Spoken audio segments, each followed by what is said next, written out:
Hello everyone, welcome back to my YouTube channel. So today I'll be discussing the op-amp as a differentiator. How can we use op-amp as a differentiator? So aim of the experiment is to design and set up the differentiator circuit and study its output waveforms.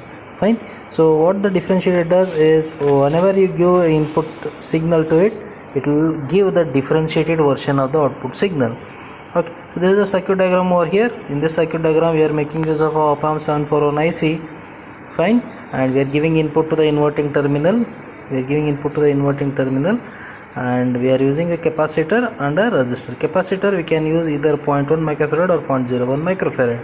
Fine, and we are using one resistor R 10 kilo ohm in series with the capacitor, and this RF is the feedback resistor. Fine, and if you give an input of a square wave, then output will be like this. This is what we call it as spikes. Okay, so let us see its actual circuit. The actual circuit is over here. This is op-amp, this is our RF, this is the capacitor. It is 0.01 microfarad. I am using ceramic capacitor, which is connected to pin number 2, and other end is ending here, and from that point the resistor is starting and is ending here. At this point I am giving the input. Fine, I am taking the input as 2 volt.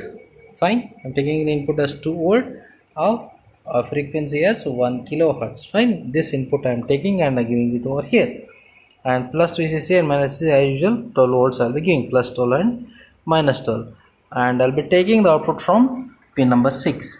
This is the output pin and it is given to the CRO. Just see here the output over here. So these are the inputs. As I said, I will be giving 2 volt. I have kept these two knobs on 1 volts per division. The meaning is one full block over here is 1 volt. So output is covering here, input is covering 2 blocks. So 1 plus 1 is 2 volts is the input, and this is our output. Fine. So output is having spikes, I am saying, right? So this is a spike. Now next is, okay, so why these spikes are coming? So what is the meaning of that? See, that is what I am trying to explain over here. Mathematically, differentiation simply mean that finding the slope of the curve. Fine. So here the slope of the curve, that is y2 minus y1 divided by x2 minus x1, is nothing but dv by dt. When the voltage of the square wave changes, the slope changes drastically. That is, when the voltage of the square wave is this square wave is changing from 0 to 1 and 1 to 0, right? That is what he is speaking of. When the voltage of a square wave is changing, the slope changes drastically. Hence, you will get a spike. That is, positive spike we get in case of up slope, and negative spike we get in case of down slope. Right? That just see over here. When the input is going from 0 to, that is negative to positive, we are getting a spike here. Fine. Now when output is going from 1 to 0, it has to go to negative. Now just see here, output is not going immediately to 0, it is taking a slope kind of curve over here, spike and a slope kind of curve. This is a time taken by the capacitor to discharge. Fine. Whenever the output is going from negative to positive, it is not going immediately positive, it is taking some finite amount of time for charging. So charging, because of this charging and discharging, we are getting such a kind of curve.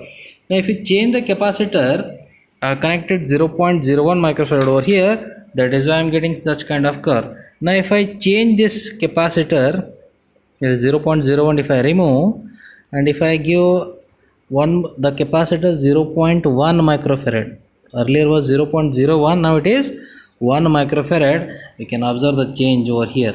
So here it is taking more discharging time compared to the earlier, because capacitance is increased, right? So it is taking more discharging time. That is what he is saying. Okay, just see what he is saying is, after the voltage increases up to saturation, if a voltage increases up to saturation, the slope again becomes constant. Hence output voltage again goes low. Fine. When the output reaches the saturation, input reaches saturation, output goes low. but the capacitor discharge is very slow, hence the voltage of the output waveform doesn't come to zero immediately. Instead it takes a curve. That is what is being shown over here. Fine. So I'm giving a sign, this square wave, I'm getting a spikes. Fine. So this is all about the differentiator. Fine. If you have any doubts, you will comment me back. So let me come back to you as soon as possible. Thank you.